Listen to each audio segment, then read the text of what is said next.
Olá! Conta os anais da história que, certa feita, em uma casa espírita havia um expositor, um palestrante, muito bom, uma excelente expressão para se fazer as suas palestras, as suas exposições, um conhecimento profundo da doutrina, de todas as questões da obra básica de Allan Kardec, das obras complementares, como de Emmanuel, como de André Luiz, Dr. Bezerra e outros tantos, né? Conhecedor profundo da Bíblia, principalmente da parte do Novo Testamento, em todos os seus aspectos, em todos os evangelistas, uma noção profunda das cartas de Paulo de Tarso, as epístolas e de outros, né? E esse palestrante, ele semanalmente, nesta casa, pronunciava as suas preleções com bastante propriedade, incentivando a todos aqueles que lá acorriam em busca de conforto, ouviam muito, né? E nesta mesma casa havia um senhor que se sentava em todas as suas palestras, logo ali na primeira fila, e eu acompanhava muito interessadamente todas essas preleções.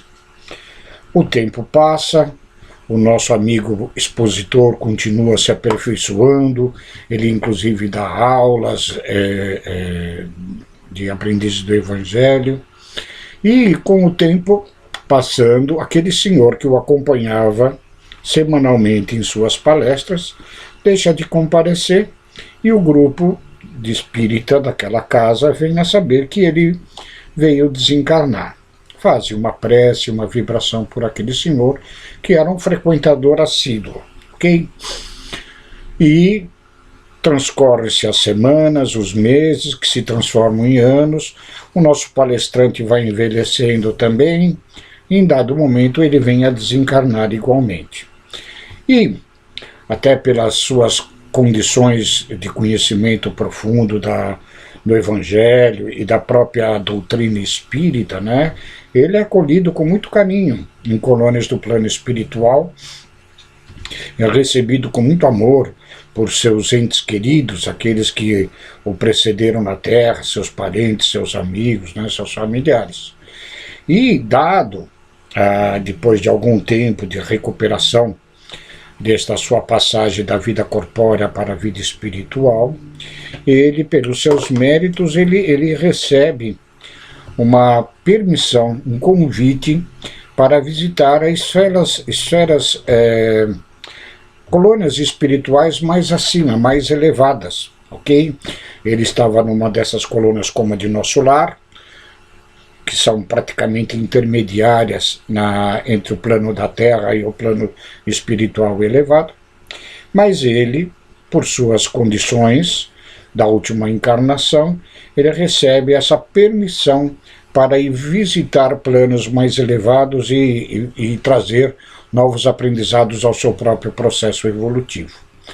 E indo com uma caravana de outros companheiros também com estas permissões, eles são recebidos num grande edifício, num salão muito bonito, muito bem iluminado, tudo muito bem simples, mas de aspecto elegante, né? Muito o clima de amor, o clima de afeição de todos para com todos, né? E ele estava extasiado com esta refeição, com essa recepção. Quando, em dado momento, vem ao seu encontro para recebê-lo com grande alegria e abraçá-lo, aquele senhor que na Terra, lá naquela casa espírita, né, assistia semanalmente, religiosamente, às suas palestras, às suas preleções, né, e o recebe ele com tanta alegria e o abraça, fala que alegria de tê-lo aqui conosco, né. E aquele senhor, assim, ele se encontra numa aura iluminada, assim, num certo brilho daqueles espíritos já mais evoluídos, né? E como a gente sabe que espírita não tem inveja, né? Aquele palestrante, ele assim meio que quanto constrangido diante daquele senhor, né? Ele ali pensando com ele, né? Ele recebe, ele aceita aquele abraço afetuoso daquele senhor, aquela alegria, né? Mas ele fica assim meio que com uma pulga atrás da orelha. Ele fala: desculpe, mas eu ainda não entendo direito aqui as questões. Eu na Terra, eu estudei tanto o Evangelho, a doutrina espírita, né? Toda a obra de André Luiz, de Emmanuel, e trabalhei naquela casa há muitos anos, fiz muitas palestras, né? Sempre dei cursos, né? E o senhor ficava ali a semana toda, ali ouvindo as nossas palestras, né? E o senhor, nossa, que maravilha, o senhor já se encontra aqui nessas esferas mais elevadas, nimbado de luz, que maravilha, né? Mas me explique como que isso se dá, né? Ao que o senhor, diante daquela questão proposta pelo nosso palestrante, ele responde simplesmente: ah, meu amigo, tudo aquilo que você falava lá nas palestras, eu pratiquei. Simples assim, meus queridos. A diferença é entre saber e fazer. Enquanto este nosso palestrante estudou, sabia, tinha uma ótima didática na exposição, uma boa retórica, né? Ele sabia se colocar, ajudava as pessoas de fato a evoluírem, a entenderem tudo aquilo que ele estudava, né? Aquele senhor, ele fazia tudo o que eu aprendia com aquele palestrante, né? Esta, na nossa existência, meus queridos, é a grande realidade, é o grande passo para a nossa evolução e o nosso grande passo para a transformação. Mais do que saber, é fazer, é praticar. Se nós simplesmente ficarmos no âmbito da cultura, da sapiência, né, nós vamos ficar sabidos, mas não evoluídos, ok? Para o tema da nossa última aula de hoje, que estamos terminando o nosso ano letivo de aprendizes do Evangelho, eu deixei essa questão para tratarmos no dia de hoje. Sempre dissemos, não sei se todos lembram, mas que sempre falei que o intuito maior das escolas de aprendizes do Evangelho é fazer com que nós enxerguemos longe dentro de nós mesmos. Ou seja, a essência da escola de aprendizes do Evangelho, tudo bem, auxilia o aprendizado da doutrina, o aprendizado do Evangelho, o aprendizado de como funciona na espiritualidade, das obras básicas de Kardec, mas acima de tudo a essência da escola de aprendizes do Evangelho é a nossa transformação moral, é a nossa modificação diante de todo este conhecimento que vamos adquirindo. Ora, se nós não colocamos em prática tudo aquilo que aprendemos, né, não tem muito sentido. Imagine vocês irem a um médico e ele estudou lá tantos anos, todo o curso que ele fez, mas ele nunca praticou a medicina, ou melhor dizendo, ele nunca foi, ou precisaria ser um cirurgião, mas nunca exercitou o processo de cirurgia. Ninguém vai se colocar nas mãos deles gratuitamente. É preciso que ele pratique antes para ser um médico cirurgião, para que possa, e com acompanhamento dos seus professores, seus mentores, ok? Então a prática, o exercício daquilo que nós aprendemos é que nos dá o certificado de que nós somos capazes daquilo. Na questão da nossa transformação e evolução espiritual não é diferente, né? Eu encontrei, pesquisando aqui sobre o tema que nós iríamos abordar no dia de hoje, alguns tópicos relativos a questões que são tratadas normalmente como reforma íntima, mas que eu diria que a denominação para nós seria de transformarmos, né? Transformação de nossas velhas atitudes em novas que façam com que nós possamos de fato ter esta prática, esta experiência e não só o saber, ok? Eu vou ler alguns trechos que eu selecionei desta coletânea sobre reforma íntima, né? Para a gente refletir sobre elas, né? Tem um tópico aqui que fala desta transformação como um projeto de vida, tá?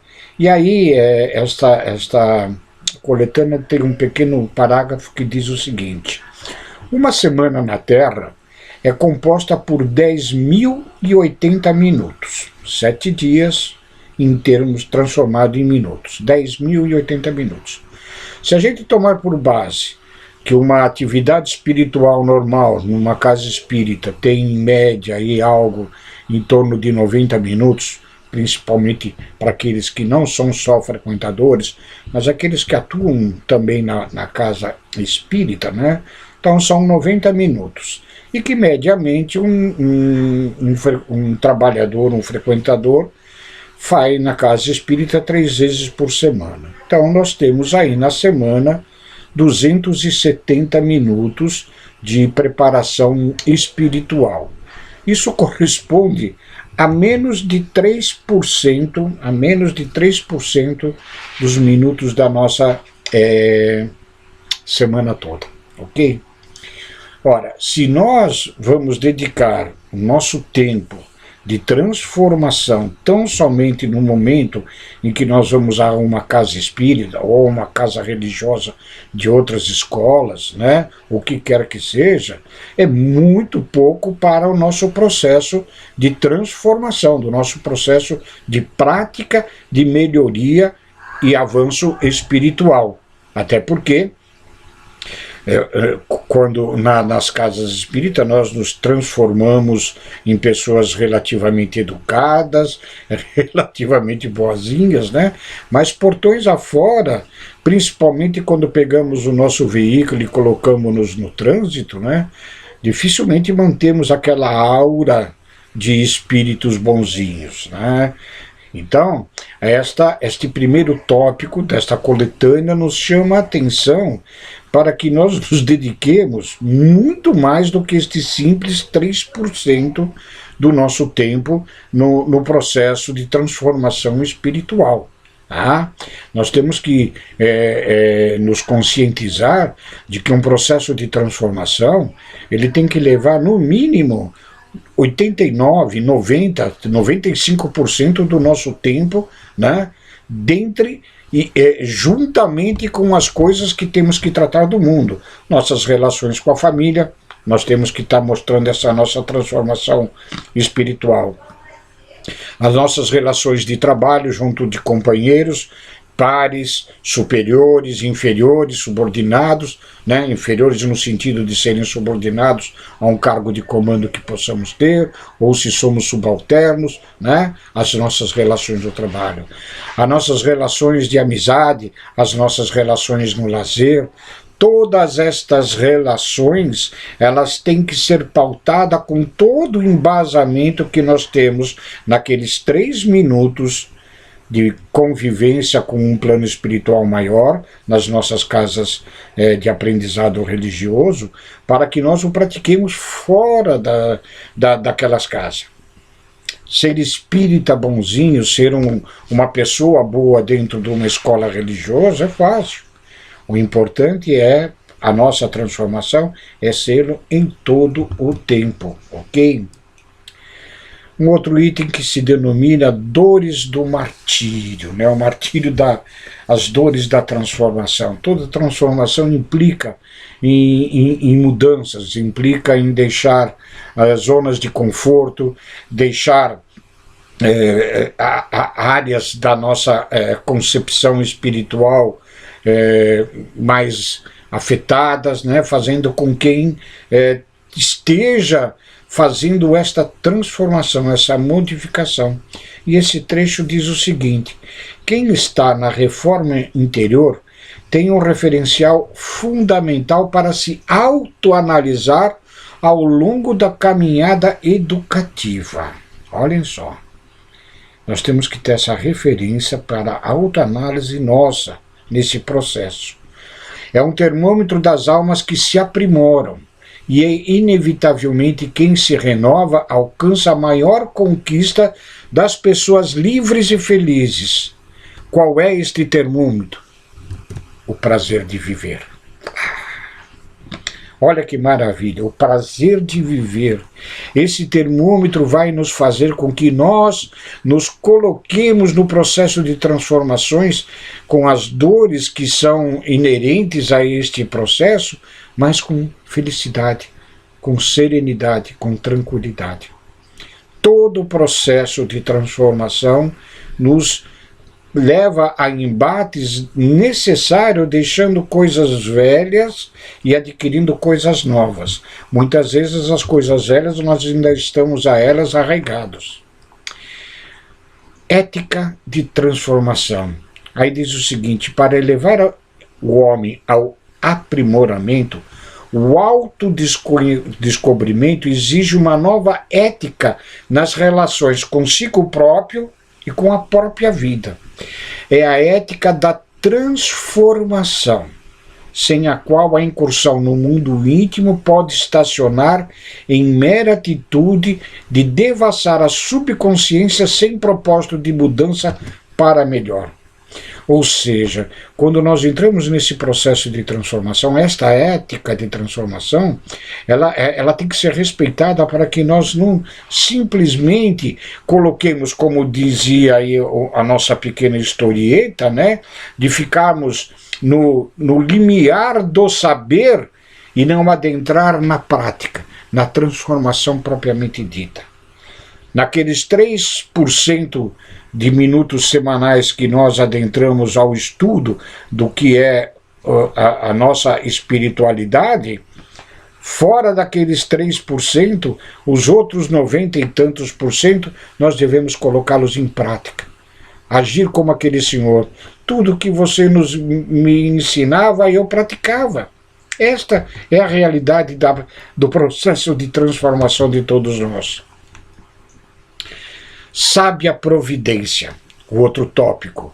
A natureza nos leva ao esquecimento do passado, que tantas às vezes espíritas questionam esse esquecimento das eras anteriores, né, das encarnações anteriores.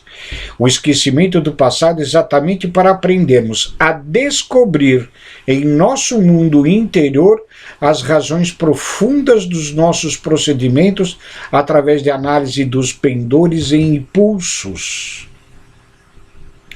Os esquecimentos dos fatos ocorridos, eles estão adormecidos em cada nova encarnação, cada nova reencarnação, mas os nossos instintos, os nossos impulsos estão presentes em nossos espíritos. E é estes que nós temos que saber domá-los, dosá-los, orientá-los, discipliná-los naquilo que nós aprendemos e que temos como processo de transformação espiritual nossa. Interesses e atrações que formaram o conjunto das nossas vidas anteriores são reações que nós denominamos de tendências. E é nesta análise das nossas tendências é que nós temos que fazer esta avaliação, este autoconhecimento e este aprimoramento para nossas transformações, tá? Muitos espíritas, assim como em outras escolas religiosas, né, são aqueles denominados espíritas não praticantes. Triste, mas temos, né? Muitos frequentadores de casas espíritas dizem: ser espírita é ser difícil, né? Porque levam em consideração de que o espírita é um ser perfeito. Não é nada disso, não, né? estejamos convictos que de um ponto em matéria de melhoria espiritual, só faremos e seremos aquilo que conseguirmos, nem mais nem menos. O importante é que sejamos o que somos, sem essa necessidade injustificável de ficar criando rótulos para os nossos estilos ou formas de ser. Ou seja, não adianta ficar dizendo, mas eu ainda não sou perfeito, eu não posso ser espírita, ou eu sou um espírita não praticante. Né? Qual é o verdadeiro espírita? Como se reconhece o verdadeiro espírita? Esse ensinamento pelos espíritos superiores, inserido no capítulo 17 do Evangelho segundo o Espiritismo, no capítulo Sede Perfeitos, reconhece-se o verdadeiro espírita pela sua transformação moral e pelos esforços que emprega para domar as suas más inclinações. Nós as temos. Nós temos essas más tendências ainda, são milenarmente presas em nosso ser durante inúmeras e inúmeras reencarnações. Mas se nós não nos atentarmos a ela com esta ética da transformação, com este conhecimento que hoje nós adquirimos, e se não colocarmos esse conhecimento em prática, nós vamos ficar com estas tendências outras tantas existências, sem sair do lodo, sem ficar patinando como um carro totalmente atolado. Então, se nós não levarmos a nossa transformações dentro desta ética que estes tópicos nos induz a refletir, nós não sairemos do nosso atoleiro espiritual. Tá? O grande aliado, e aqui um ensino muito importante para todos nós. Ao invés de sermos contra o que fomos, precisamos aprender uma relação pacífica de aceitação, sem conformismo, no entanto, a fim de fazer do homem velho um grande aliado no nosso aperfeiçoamento. Todos nós temos ainda presos o homem velho. Aquele ser com aquelas tendências que hoje nós abominamos, mas que ainda faz parte deste nosso instinto, dessas nossas experiências, que foram necessárias lá no passado. Não adianta a gente querer combater esse homem velho, mas sim trazer este aliado e nesta nova ética de transformação, fazer com que a gente evolua, a gente progrida, a gente cresça na prática, da virtude contrária aos defeitos que nós trazíamos no passado. Nós sabemos que todos os defeitos, todos os vícios, eles têm em contrapartida as outras virtudes. Às vezes é difícil nós abandonarmos certas práticas de alguns defeitos que nós ainda temos, orgulho, vaidades, egoísmos, mas se nós procurarmos o antônimo do defeito, a virtude e correspondência do orgulho é a humildade, né?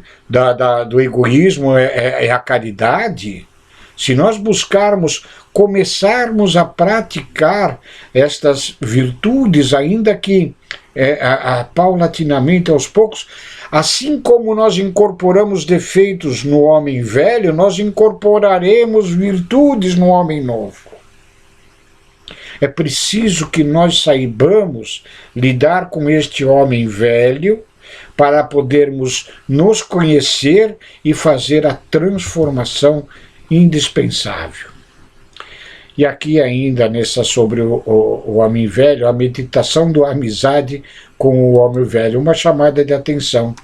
A inimizade com o homem velho é extremamente prejudicial ao desenvolvimento dos valores divinos, porque gastamos toda a energia para combater-nos e não para talhar virtudes e conquistar a nossa sombra.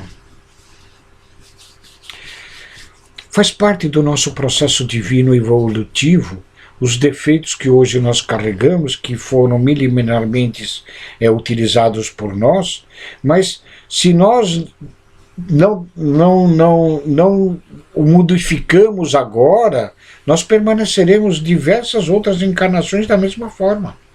É importante que a gente, com o aprendizado que já estamos tendo, a gente consiga impetrar em nossas atitudes essas transformações.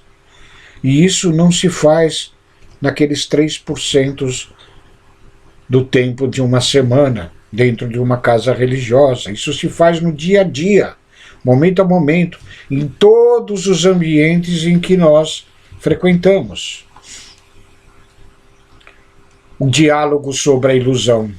Autoilusão é aquilo que queremos acreditar sobre nós mesmos, mas que não corresponde à realidade do que verdadeiramente somos. É a miragem de nós próprios ou aquilo do que imaginamos que somos. Muitas vezes, nós mesmos criamos imagens sobre nós, fazemos uma apologia das nossas qualidades sem que elas de fato existam em profundidade. É importante que a autoilusão seja dirimida, seja eliminada. Aliás, só se desilude na vida quem se iludiu. Isso com respeito a tudo, a nós mesmos e aos outros. Não nos iludamos com ninguém, com nada na vida. Tenhamos em nós a realidade das coisas que nos envolvem e as pessoas com as quais nós nos confrontamos o tempo todo. Sejamos realistas. Angústias da melhora. Os conflitos criam as tensões no mundo íntimo em razão da contraposição entre estes 3 fatores. Ou seja, nós temos, de fato, quando nós começamos a colocar em prática esta nossa transformação, um certo conflito. Toda mudança implica sairmos de zonas de conforto, sairmos de áreas de tranquilidade na nossa existência, de fazermos coisas com as quais nós não estamos habituados ainda e que às vezes precisa de uma certa dose de boa vontade para começar e para dar continuidade. Perseverança. E os 3 fatores a que se referem esses tópicos é assim: o que eu gostaria, o que é que deve ser e aquilo que se consegue, né? Eu gostaria de ser um espírito já elevado, mas o que eu sou na realidade é no estado que eu estou, né? E esta verdade, estes conflitos vão sempre existir, né? André Luiz, ele tem no livro No Mundo Maior, que trata do mundo da mente, que é um mundo onde o espírito atua, que ele coloca que a nossa mente ela tem três níveis, é como se fosse um sobrado com 3 níveis, o porão, o nível de convivência natural e o sótão, né, da casa, deste sobrado, onde no porão está o subconsciente nosso. No subconsciente tem tudo lá relacionado. No nosso subconsciente estão todas as experiências realizadas, as coisas boas e as coisas ruins, ou melhor dizendo, não tão boas também, né? Estão tudo lá. No nível do térreo da casa está o nosso nível consciente. É o nível onde que nós temos que trabalhar em cada encarnação pela nossa transformação. E no sótão está o anseio do ideal, o anseio da evolução, o anseio do desejo de melhoria, tá? E é no nível da consciência que nós estamos presentemente numa encarnação, que nós temos as coisas que estão no porão que nos sugam, que nos vêm à tona pelos instintos, como nós já vimos, né? Pelas nossas tendências, e que no nível da consciência, hoje, com os aprendizados novos, nós temos que transformá-los para atingir o sótão da nossa ascensão espiritual. Muito boa essa comparação de André Luiz. E Para finalizarmos essa pequena reflexão sobre transformação espiritual, né? Disciplina dos desejos. Nós falamos, pensamos e até agimos no bem em muitas ocasiões, mas nem sempre sentimos o bem que advogamos e estabelecemos hiatos de afeto no comprometimento com a nossa causa, atraindo muitas vezes a desmotivação, a dúvida, preguiça, perturbação, ausência de identificação com as nossas responsabilidades assumidas. Por isso, disciplina. A disciplina dos nossos desejos. Quando nós começamos, iniciamos esse nosso processo de transformação, nós temos que ser perseverantes, disciplina, né? Só para relembrar que quando o Chico, conversando com o Emmanuel sobre a questão da mediunidade, sobre a questão de ele querer começar a psicografar livros, né? O Emmanuel falou para ele que precisaria só de 3 coisinhas: disciplina, a segunda coisa, disciplina, a terceira coisa, disciplina. Para nós nos transformarmos, é necessário a disciplina de nossos desejos o tempo todo.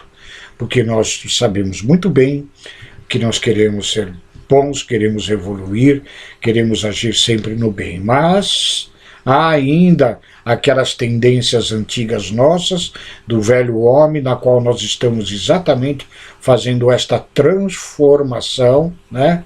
E muitas vezes, quando nós temos esses hiatos de afetos, essas questões que nos desmotivam, né? Que nos dão preguiça, que nos perturba, nós temos que nos mobilizar na nossa disciplina. Transformar-se é ter disciplina nos nossos desejos de ascensão espiritual, né? Durante inúmeras, milhares, não sei quantas encarnações que nós já tivemos, nós estivemos evoluindo praticamente ao nível bem baixo do nosso processo evolutivo espiritual. Evoluímos em termos tecnológicos, evoluímos em termos de inteligência, de conhecimento, de saberes, mas espiritualmente, em questões de sentimento, nós ainda deixamos muito a desejar. É a partir deste ponto de inflexão da nossa curva evolutiva, da qual nós nos colocamos para fazermos essa transformação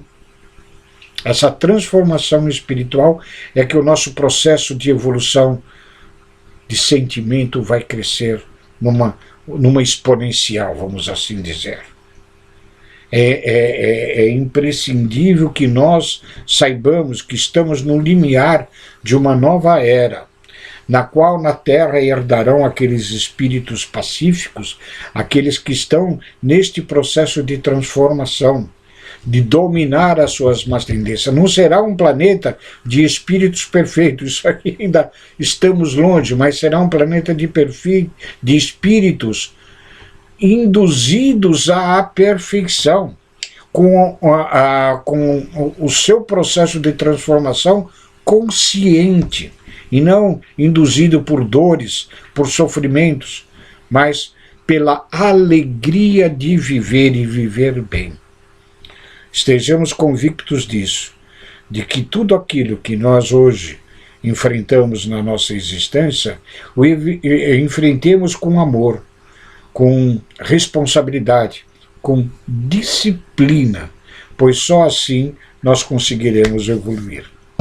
Era a matéria que eu queria trazer para vocês hoje, em termos de transformação que nós devemos impetrar em nós mesmos, né? Lembrando sempre, né?